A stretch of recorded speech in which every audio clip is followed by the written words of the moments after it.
Hello everyone, and welcome back. And if this is your first time joining us, hello, I'm Miss Benita.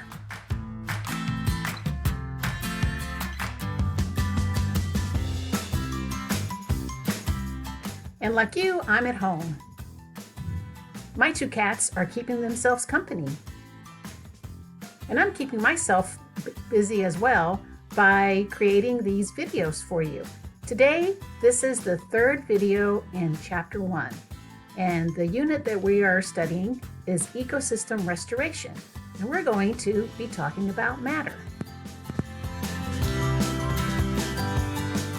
So let's take a look at what we've learned in the last video.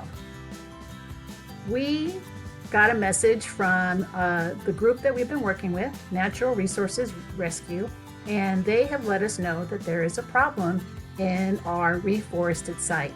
The jaguars and the sloths there are not growing and thriving. We practice by being ecologists and sharpening our observation skills with a couple of different ecosystems. We looked at and observed these pictures, but we also tried to look for the connections within the ecosystem. Then we ended our video day with reading this book. We read the first half of Matter Makes It All Up. This video is broken up into two activities, and the first activity is discussing matter and molecules. You saw these words in the book that we read. If you're following along in the packet, you'll want to look at the last set of pages, packet pages 15 through 17. Now, based on what you read, what is matter? You may want to pause the video and look at the book again, or look at your packet. This is what the book said. An ecologist is a scientist who studies ecosystems. You know that. To an ecologist, the parts of an ecosystem have something very important in common. In fact, you could say they are all the same deep down. All the parts of an ecosystem are made of matter. Matter makes up the air, water, soil, rocks, animals, plants, and everything else. Going back to our question, what is matter? Seems like it's a lot of things, like everything. Water, rocks, plants, living things.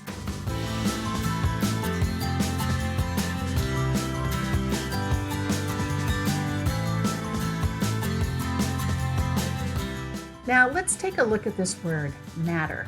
We've said it a lot and we have read it a lot as well. There are a lot of different ways to use the word matter besides how we've been using it in science. Let's take a look how we use the word matter every day. We say things like, what's the matter? It doesn't matter to me. No matter what, I am still your friend. But when we look at the word matter, when we are studying science, matter means the stuff that things are made of. Ice cream cones are made of matter. The trees outside are made of matter. Our toys, our bicycles, our clothes are made of matter. Everything that has a liquid, solid, or gas form, all those things are made of matter.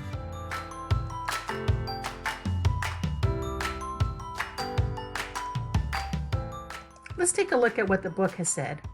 Matter is made up of tiny atoms that are too small to see. There are many different kinds of atoms, and these atoms can combine to form a huge number of different kinds of molecules. Individually, atoms and molecules are too small to see. However, billions and trillions of atoms and molecules together can make up a rock, a tree, a bird, or even an alligator.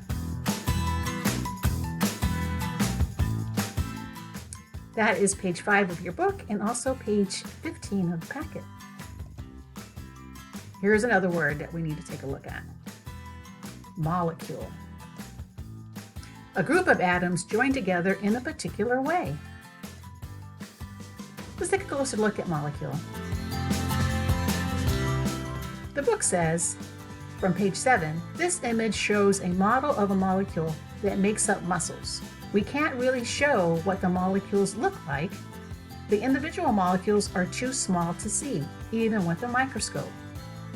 That being said, scientists create drawings to help represent the molecules they are studying. This is a molecule representing water. And this is a molecule representing sucrose. Sucrose is one of the molecules that make up our table sugar.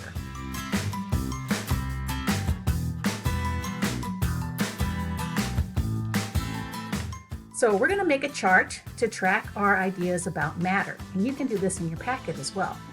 What are some of the things mentioned in the book that are made of matter?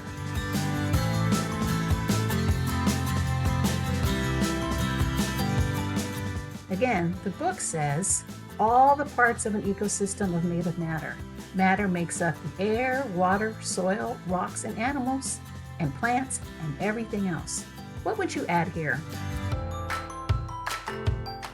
What is made of matter? We know everything in the ecosystem is made of matter. Yes, including all plants and animals. I'll add plants and animals to our matter chart. What are you adding to yours? We know matter is made up of billions of molecules grouped together. Let's add the word molecule and a drawing that represents a water molecule. You remember we had that drawing earlier? Why don't you add that to yours if you don't already have it? You can pause the video to do that.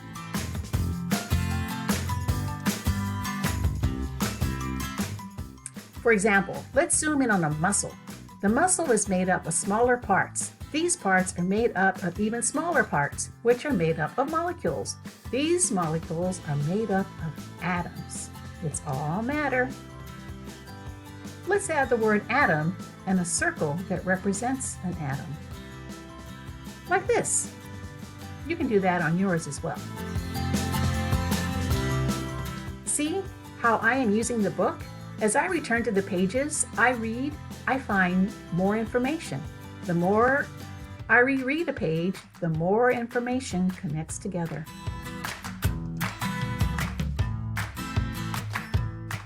Based on what we read in Matter Makes It Up, what can we say about all organisms? Let's think for a moment. And if you have a family member working with you, you might want to turn to that family member right now and talk about this question.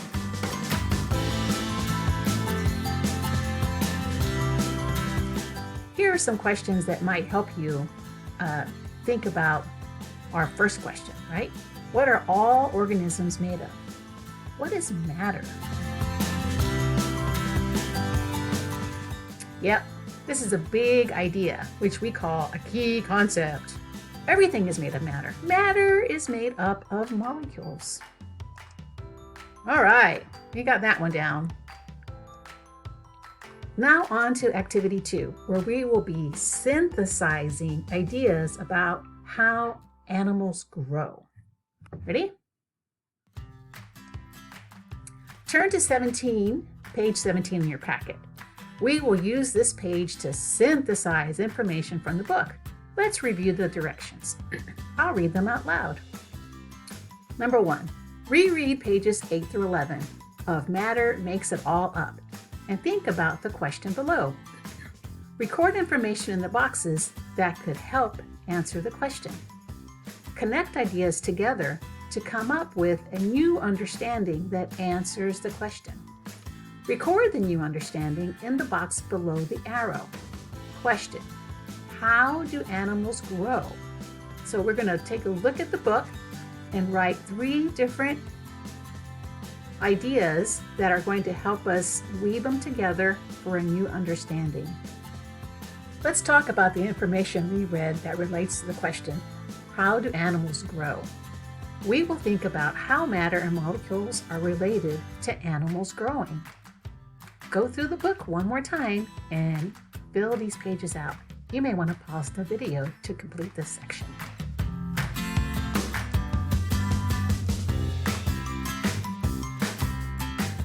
Let's take a look at page 9 of the book. Let's read the second sentence. It gives us important information about how animals grow, and we'll do the first one together. It says, since an animal is made of matter, when it grows, it needs to add more matter to its bones, muscles, and other parts. This part is really important here. When it grows, it needs to add more matter. In the table, we can write the sentence and the page number where we found it. Page 9, the sentence is, since an animal is made of matter, when it grows, it needs to add more matter to its bones, muscles, and other parts. If you haven't paused the video yet to complete this page, this is a great time to do so. All right, we're back. How do animals grow? What did you find in the book?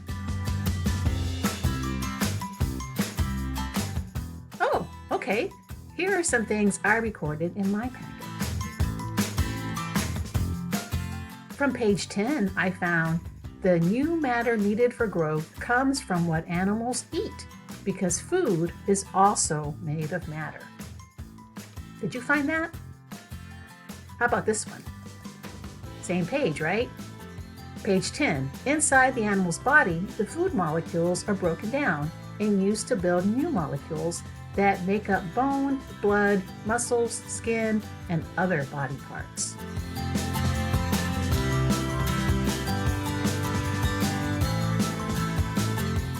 What about page 11? Let's see.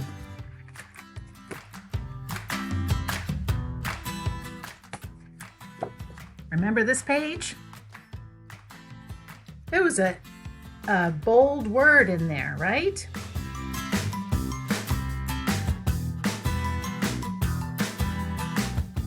Energy.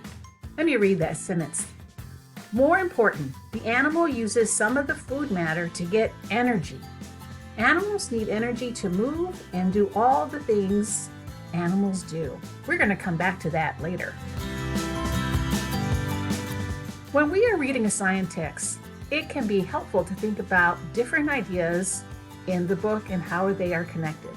This can help us to understand what we have read and to connect it to science ideas we are learning. Connecting different ideas is called synthesizing. This looks familiar to you, right? Let's take a look at the word synthesize.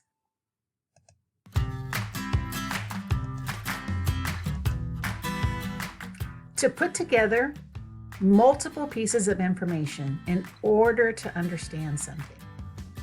Let's think about this word. If you think of your ideas as yarn and the needles as your brain, when we read, we take these different ideas and we weave them together.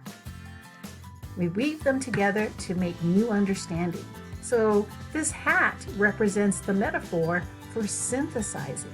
This hat is made of different colors of yarn, and it represents the different ideas that once we read them, our brains have put them together to create a new understanding.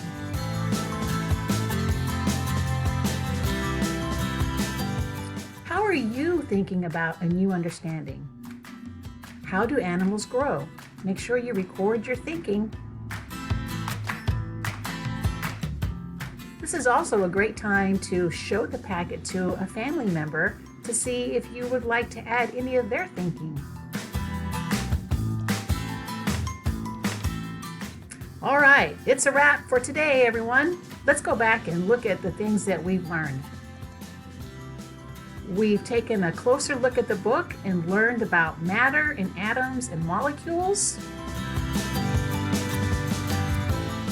We've made a matter chart to represent what is made of matter and what matter is made up of. And we've taken our ideas together and synthesized them into some new understanding. And when I see you next time, we will take a look at those new ideas and go deeper. All of these ideas will help us understand the problem that's happening in our reforested area and why our jaguars, jaguares, and sloths are not growing and thriving. Thank you so much for joining me today, and I hope that you have a lovely day and that you and your family can share your ideas together. Thanks for now. Bye.